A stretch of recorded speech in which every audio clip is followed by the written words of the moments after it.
They played the Knicks and dominated them seriously.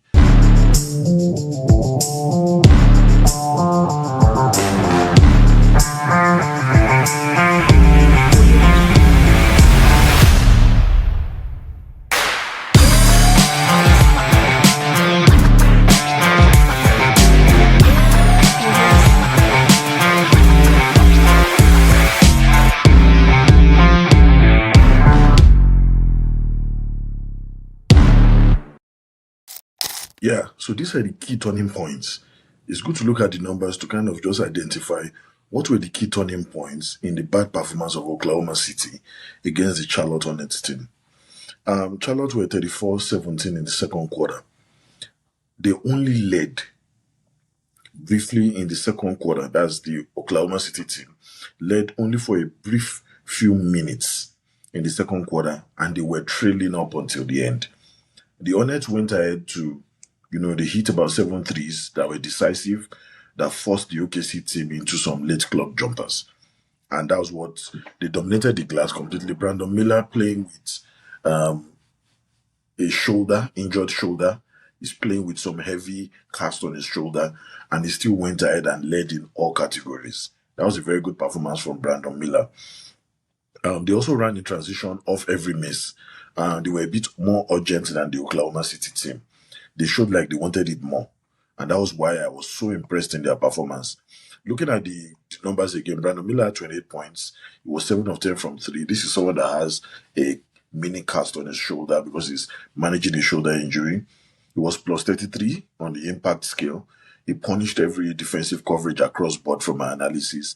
And his pull-ups and relocations were very, very swift. I like the way he was, doing his pull-ups and everything. A good sensation that has also changed or that has revolutionized the style that the Charlotte team plays is a guy called Con He's a good breakout. He had 23 points. He was 5 of 7. The guy is shooting effectively this season. He's helping the team, even though they're not in the winning side, but at least he's a good sensation that they've identified him to be a future star on that team. He had 5 assists and he was plus 15. For him, it was the major connector for OKC that OKC could not figure him out. The Oklahoma City team could not just figure out Conopel out, and that was why he was able to escape with 23 points. Charlotte, they also dominated in rebounding. I like the way they did it. They had 52 rebounds compared to Thunder having 33 rebounds. So they completely beat the OKC team on rebounds. They had 52, and that led to a plus 19 gap for them, and that was what gave them the bigger edge over the OKC team. The OKC team kind of found rhythm at some point, but it was not enough. Their shooting collapsed. They did about 37% on field goal percentage. They did 28% from three, which is very bad, and they were 67% from free throws, which means that they did not even do above 80% on free throws. So this is their worst offensive game this season. As far as I'm concerned, their worst offensive game this season. Hopefully, they're able to change their tactical identity towards because between now and the end of the season, you need to play harder than the first half of the season. Once you go to most of their activities around the All-Star and they start their All-Star week and they end the All-Star week, a lot of teams now go on a run. So what they need to do is try to make sure that from the All-Star weekend down to the end of the season, change your tactical identity and become a team that fights till the end. So that's where I feel that they will probably have to make some changes. The Charlotte team had elite spacing, ball movement was good, similar to what I see when I watch the Pistons team. Charlotte had about 53% on field goal percentage, 51% from three, 19 mid threes, which was good. They were playing more comfortably. If they continue playing like this, they can grind out some wins even between now and the end of the season. Diabate, Bridges, and Miller were very physical on the glass, and I like what I was seeing from what they were doing. They really pushed and they bullied the OKC team on the glass. 500 players had 16 plus points, and that's a different dimension. And it also shows that the ball is moving around better, and every other person is not afraid of making, an attempt to score the ball. So the Charlotte team found a way to defend Shea very well, and it forced Dot to be able to. Dot and Wiggins were now playing what they normally don't play. They have to take more tough shots, and as a result of that, Shea Gilgeous-Alexander could not really challenge the way he does with other teams. I think they figured him out, and that denied them those corner threes that they normally have because the defending was stopping that flow. So the OKC team never found a rhythm in this match, and that was wow. That was how the Charlotte team was able to break things down with their efficient scoring, rim pressure, and defensive activity. They were able to, get some things going for them. Lamelo Ball also had 16 points. He had 4 threes and 4 assists. He controlled in his own little way. Musa Diabate is also playing well. He had 12 rebounds, which was what stood out for me on the rim as well. He challenged well. We have Tidjane Salaun, who also played well. He had 13 points and he brought that energy from the bench as well. So he helped the team. And that stabilization also helps them to be able to go into their next matches with that level of confidence. And why I feel that Charlotte has what it takes if they continue playing like this is they out-rebounded the OKC by 19. They shot 51% from three. They won their second quarter by 17. Miller and Nopel had good shooting nights, so very, very good percentages. The ball movement was a bit more superior to the OKC's ball movement. And this is OKC's worst offensive game of the season. So it just shows clearly that this was some of the things that they had working for them. If they're able to improve on this, they can challenge any other team going forward. From what I'm saying, they should be able to challenge any other team going forward. The Lakers had a quiet win against the Grizzlies. It was quite expected, even though the Grizzlies have tried to push a bit more. But I'm not really saying the Grizzlies doing well this season. They had early struggles on some aspects. Since when they traded Desmond Bain, I didn't see a way out for the team because Ja Morant will continue to have some of the off-court troubles because he's probably still trying to get himself together. So Desmond Bain was a bit more of the stability that the team needed. But now they've traded him to Orlando and they're depending on a lot of their other picks. There are some young guys coming up as well. Don't get me wrong. The Memphis team is still able to push a bit, but I don't see them going far in the offseason. First quarter was good for them in this match. They had about 34-26. They were able to space the floor properly, and their attack was coming a bit early, and that was what we expected so far. So that was a good one. Second quarter, we also had Lakers try to stabilize with Luka and Laravia. Laravia is a sensation this season.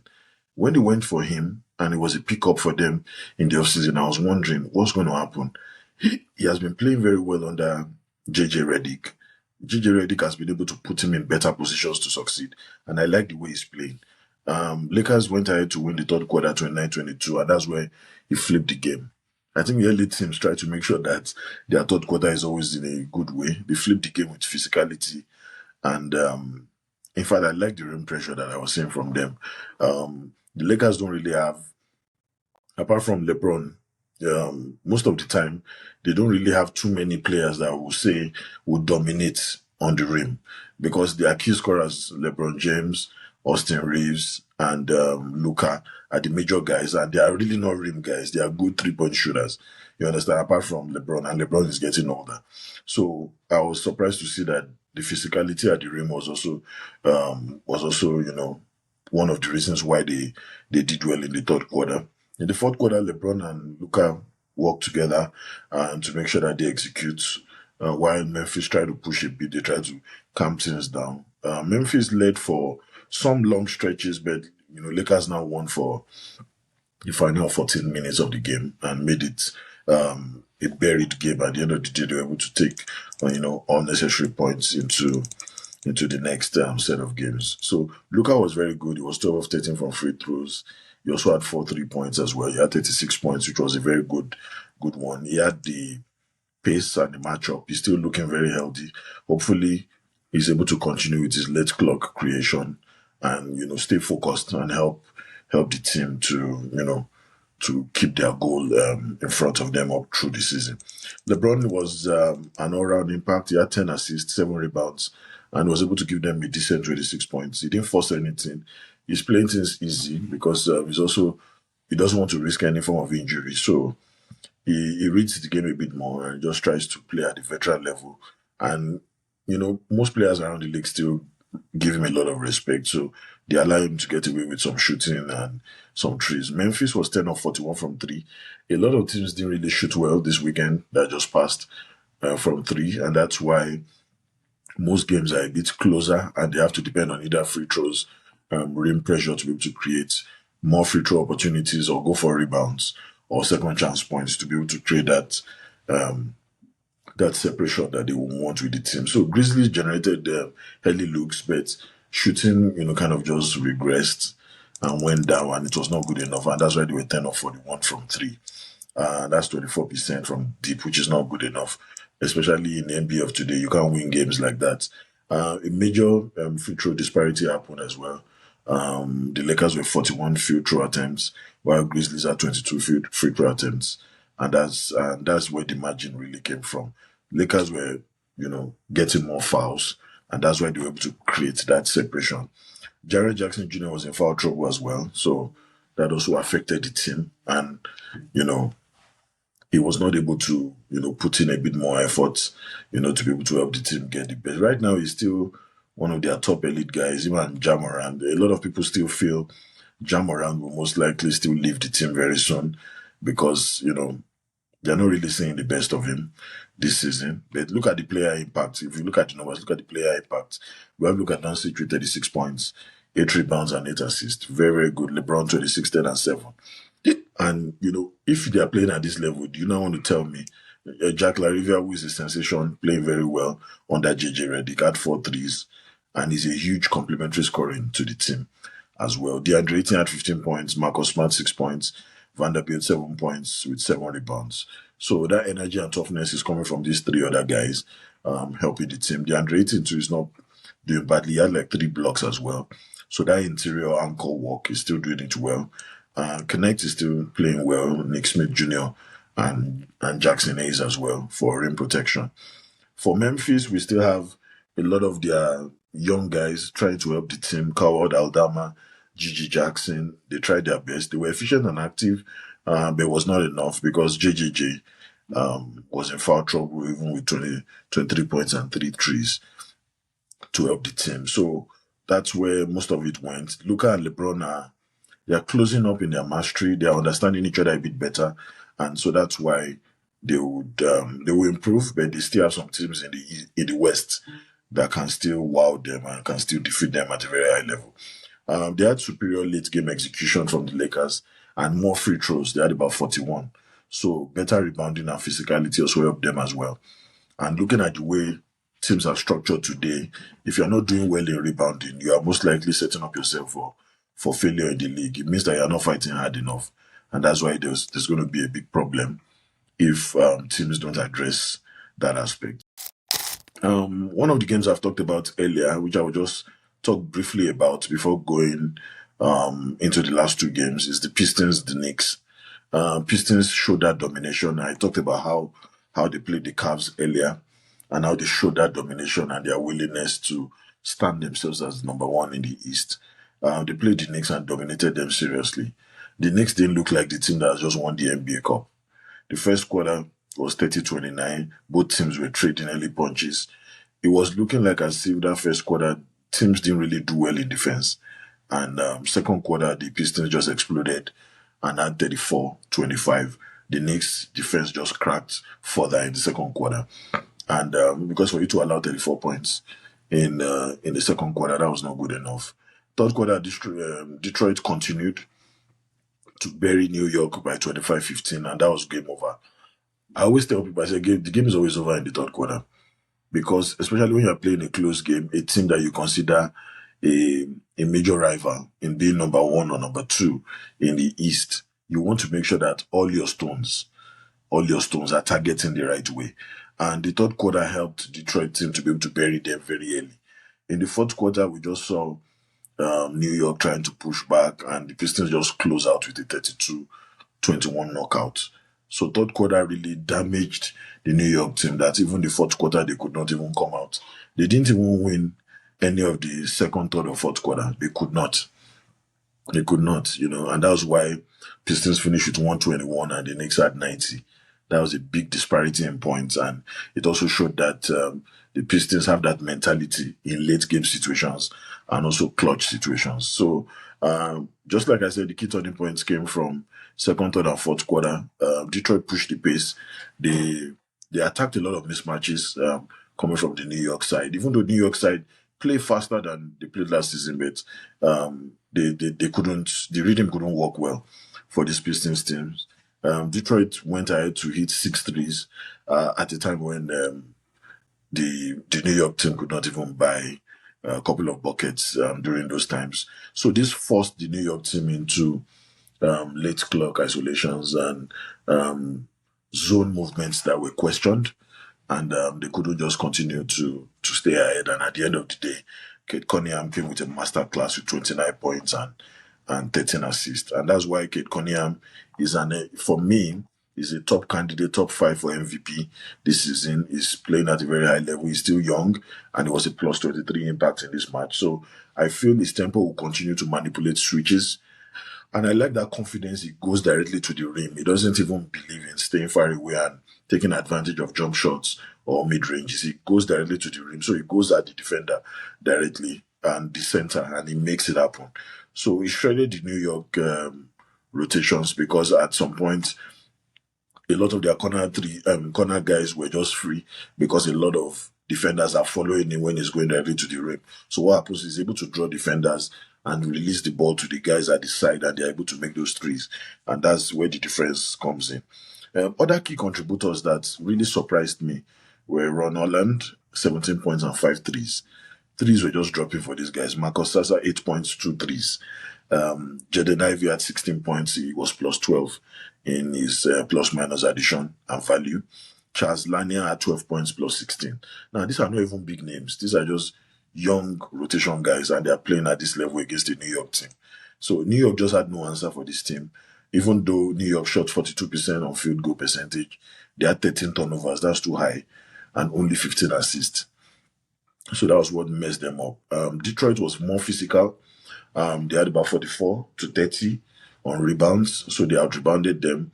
They had 12 steals, while New York team had 7.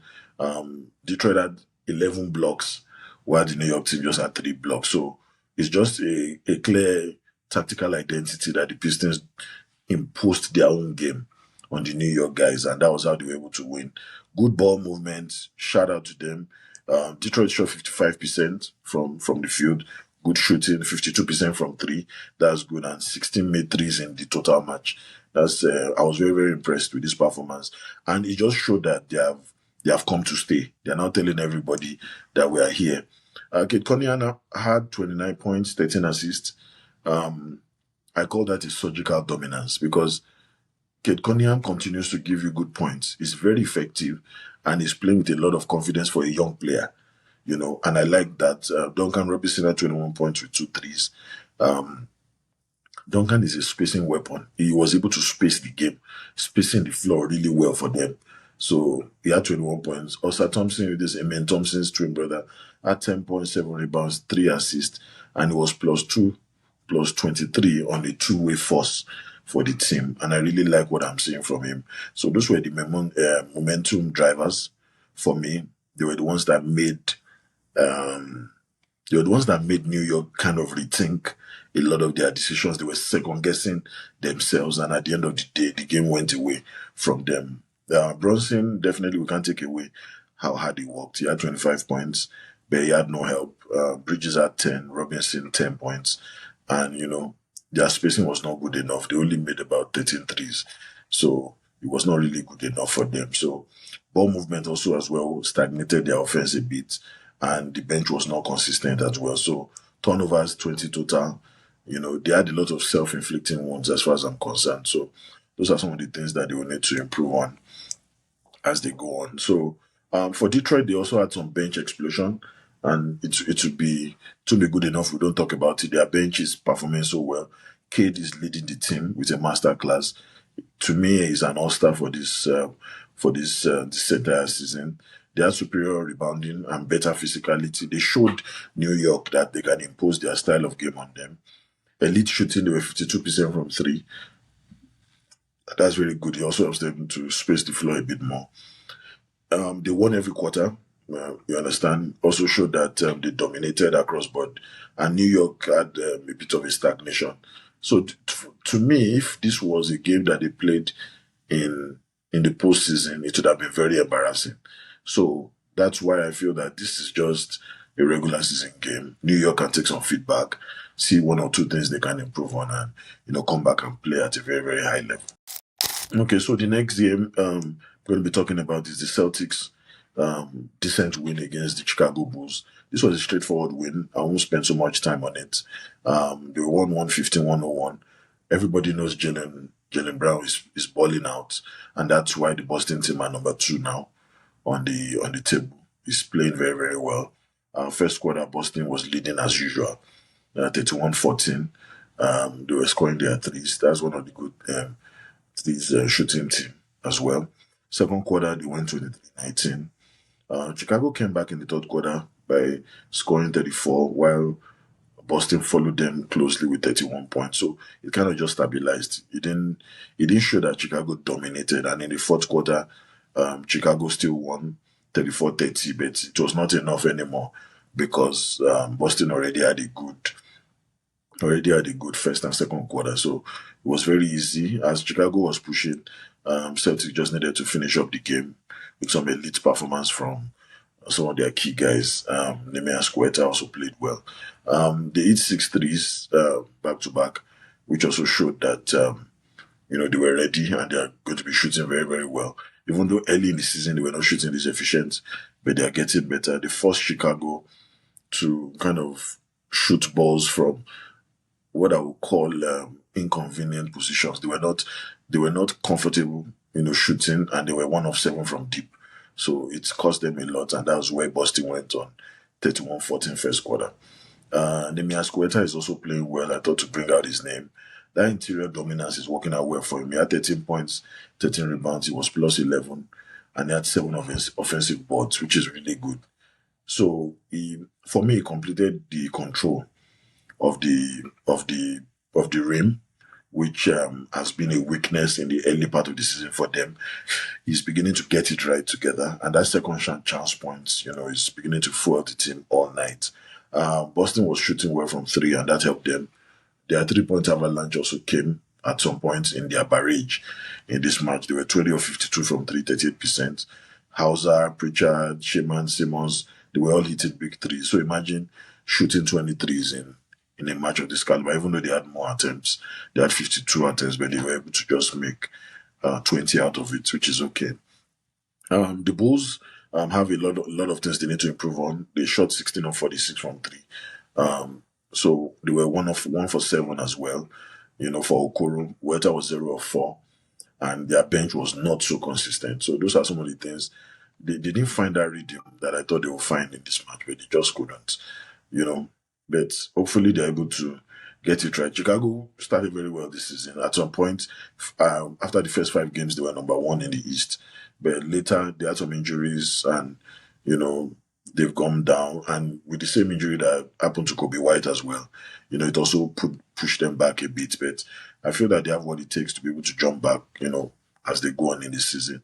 Not a big game for Jalen Brown, but Peyton Pritchard had 21 points with 4 threes and then plus 11 on pace setters.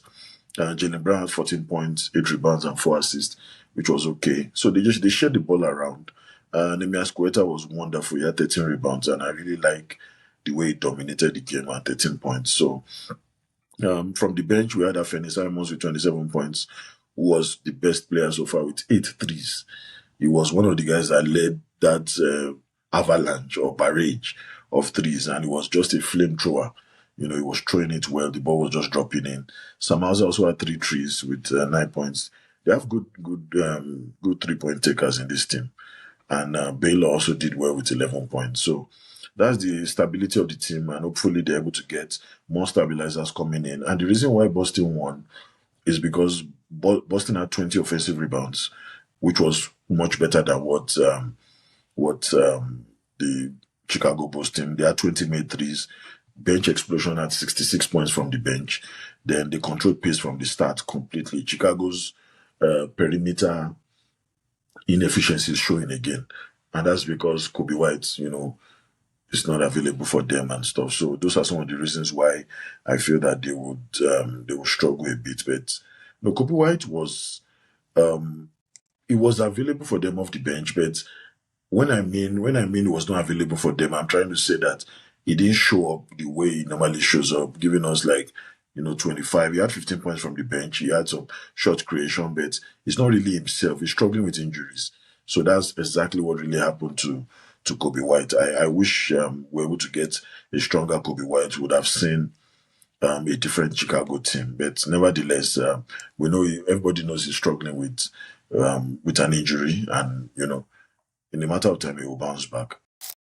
So the last game that I'll be talking about today will be the Houston Rockets playing against Phoenix Suns. It was a very emotional game because um, Kevin Durant was going back to play against his former team. And we have known over the years that Kevin Durant has been hugely booed in the Houston Rockets arena. So when the Houston Rockets were going to trade for him, it was going to be mixed feelings because starting from the days when he was in Oklahoma City, you know, the Houston Rockets fans always booed him. They never really liked him. But now moving to that team, right now they're celebrating him. It just shows fans will always go with whoever gives them the result. If fans come to watch a very good basketball game and you play well and you are wearing the Rockets uniform, they will support you. And that's just the way it is. You can't blame them for that. But this game was emotional because most of the guys that Kevin Durant played with in the Phoenix Suns are still within the team. Then some of his former teammates like Dylan Brooks, some of the former Rockets guys like Dylan Brooks are still on the Phoenix team. So they also still want to show that man they're in a better place because the team gave up on them and traded them for Kevin Durant. So Kevin Durant had a lot to prove. And that's why this game was very close. Both teams didn't really shoot well from three, but it was a close game. Kevin Durant was one that shot the dagger with just, I think, 1.2 seconds left. He was able to make that 3 points, and that was just the end. And everybody knew that that was the end. But that was a good time for him because those are moments that will last forever. He will never forget those moments. Looking at the game flow summary, because I like the numbers, especially as it relates to an emotional game for Kevin Durant. The first quarter, Phoenix came out steaming hot, 29-5. Remember that the Houston Rockets were playing this game at home.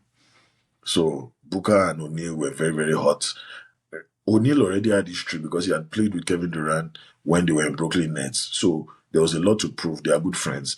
Then he followed Kevin Durant again to Phoenix Suns, but Phoenix Suns now could not trade him alongside Kevin Durant. So he stayed back in Phoenix Suns while Kevin now went to the Rockets. So they both have history because they played together on two teams.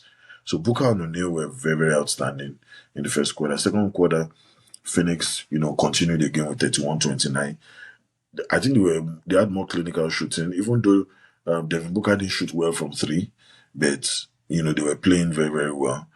Houston had 24 of 18 in the third quarter because they needed that third quarter to be able to revive some hope. So they had a dominating third quarter where they clamped down on those players, and even Devin Booker didn't have clean looks anymore. They were able to get some stops, and in the fourth quarter they were able to do 22-19. And they closed with physicality and rebounding. The game was very close because both teams played well. This is one of the times where I will see some kind of, close games, all those kind of post-season close games, like game of seven, and you will see them playing at a very high level.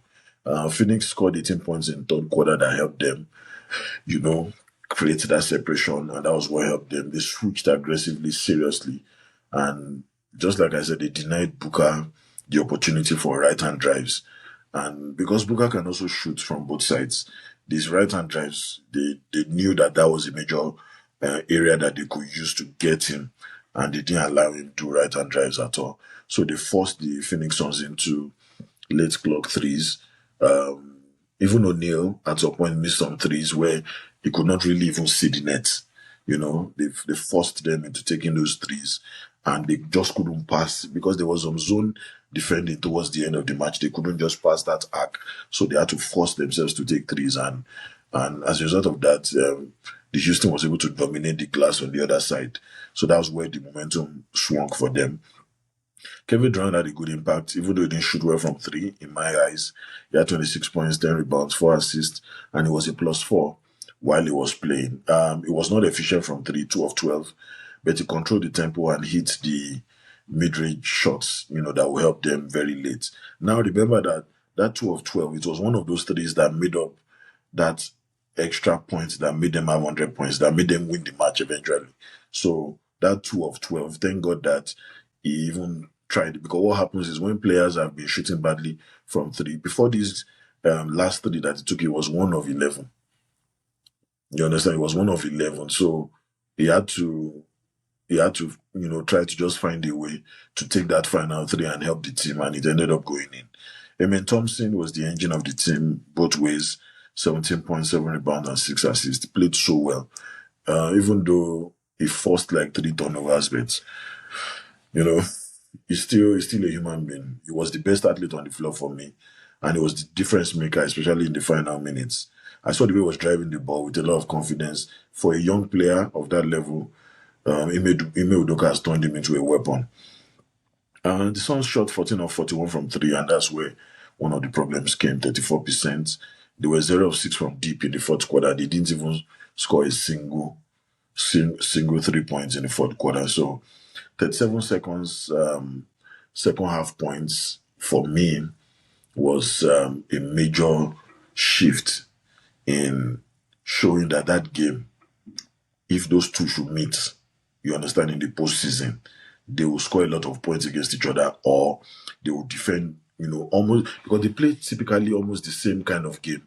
Dillon Brooks was also making it tough for some of the defenders on the Rocket side, while Amen Thompson was doing his job, and every other, Okoje too as well, also had some defensive moves towards the end. If not, Devin Booker would have gone ahead to score a final three that would have allowed them go into overtime. But Okoje was also outstanding. He helped the team. So Booker went cold. He was 2 of 5 from three early, and later on in the game, especially in the fourth quarter, he couldn't even buy a three. So that's where the edge came from. Rockets out rebounded the Suns 51-40, and that was where the separation came, because they out rebounded them by just 11, and that's where separation came. But they were also able to cover up, because the Phoenix Suns shot better from three than Houston. So plus 11 on the margin, which gave Houston second chance points, extra possession, and control of the pace. If you had joined the game probably at halftime, you would say that the Phoenix Suns were going to win. But the Houston team kept grinding, kept coming from the back. Adams, Eason, Durant, and Capella. That physicality and interior control, they kept just grinding, And Phoenix at some point I felt couldn't match that size of those 4 guys I just mentioned. At some point they just couldn't. So, and because they are the Houston team have more height advantage, more taller players. So that was where, because we have Durant on Booker, you have Eason on O'Neal, and we're having those switches happening. And if you look at it very well, you will see that even with all those switches, we had the men on Gillespie. Gillespie, by the way, is also playing, very, very well for the Phoenix team. So 5 Rockets players scored over 12 points. So they were also moving the ball also better. So, and that's why we had balanced scoring. Now, late game execution, I saw Amen Thompson had instructions from Ime Udoka to try and drive, but he missed 2 of those balls because he lost possession, because he was trying to drive into the net. But the Phoenix Suns defended well and did not allow him to be able to put in those points into the net. So what now happened was, when we're now getting to close to about less than 30 seconds, to the end of the game, they now give the ball to Kevin Durant. You understand it? They called the timeout, give the ball to Kevin Durant, and Kevin Durant now took the ball from the right and now attempted a three. And by the way, imagine Kevin Durant had only scored 1 of 11 before he took that last three. So when he took that last three, that was the game changer for the entire game, and that was how they won. So that late game execution was very clinical. It showed that was a very good coach, because he called the plays. They had a little timeout before that last play, and when that last play came, they gave the ball to Kevin Durant and they told him, take us there, and he was able to do it. So Phoenix hit them a bit hard with contested threes, rush drives, and there were some of their shots that were not going in the right direction, and but it was still a close game because every weakness of each of the teams was exploited by the other team. Kevin Durant had 26 points and 10 rebounds, and the late game shot as well helped the team. Amen Thompson had 17, 7, and 6. For me, it was just a two-way engine. Jabari Smith had 17.7 rebounds and a timely, shot making that also helped them stay competitive as well. And Tyree Eason also helped with 12 points. I'm so happy Tyree Eason just came back from major injury and is helping the team to come back to winning ways. Steven Adams had 8 points, 11 rebounds. He bullied a lot of the centers of a lot of the defenders from the other side because he was protecting the rim. Reed Shepard is also a sensation. He had 11 points off the bench, and he comes in to give spark because he plays very fast. You understand? He reminds me of a little bit about how some of those fast players that we had in the 80s, you understand, then early 90s as well, then early 2000s. He plays extremely fast. I like what I see from Reed Shepard. He's playing very well. And that spark plug, he brings it because of his fast game. You understand? So what helps Houston, and if they continue with this, they will close games, they will execute well. They were plus 11 on the rebounding advantage. They had superior second half defense, which was good. They had balanced scoring, which means that nobody was selfish. It was going around the team. Phoenix shooting collapsed, and that may not happen all the time. You understand? So if they meet a team like Boston that has superior shooting, or a Piston team that is shooting well now, Houston will struggle. Amen and KD were closing the game quite well. Amen struggled a bit, but when they changed the game player, they gave it to KD. KD went in a better direction, and physicality and pace control will continue, especially a defensive team like Houston with the coach that has this grind defensive style, grind it out playoff style. He will continue to get results. So even a good shooting team, they will make quick adjustments and get the kind of result they want. Okay, thank you very much for staying till the end. We've been able to analyze a couple of matches. There are a couple of good games that will be going in today as well and tomorrow, and we'll be coming back. Atlanta and Toronto also played it out, and Toronto is having a good time playing some of the best games. Brandon Ingram, I'm happy for him. He's playing so well. He was able to help the team to get a strong win, you understand, against Atlanta Hawks. And the thing about the Atlanta Hawks is nobody is talking about the fact that they are winning even without Trae Young. Trae Young used to be their best player. Right now, they have a lot of young guys. Jalen is playing well. A lot of other guys are stepping up for them. And right now, if they're able to find a way to probably trade Trae Young, it's just that we don't know how much pieces they will get for him or the kind of draft capital they will get for him. But if they're able to find a way to trade him and bet on these their young guys, maybe they may revolutionize the team. But right now, they are winning without him. But they lost this game to a good Toronto side. The Toronto team has been top 5 in the East, playing very well. They were almost getting to the NBA Cup final. I was betting for them to get to the final, but they just couldn't defeat a very good Orlando team, who now ended up losing. The Orlando now ended up losing against New York Knicks. Okay, so that's all today. We've spent some time on basketball analysis. Thank you very much for staying till the end. We have some big love for Canadian hoops and ice, and we also try to carve out some space for smart hockey talk. Thank you for staying with us on this NBA edition. God bless you. Have a wonderful day ahead.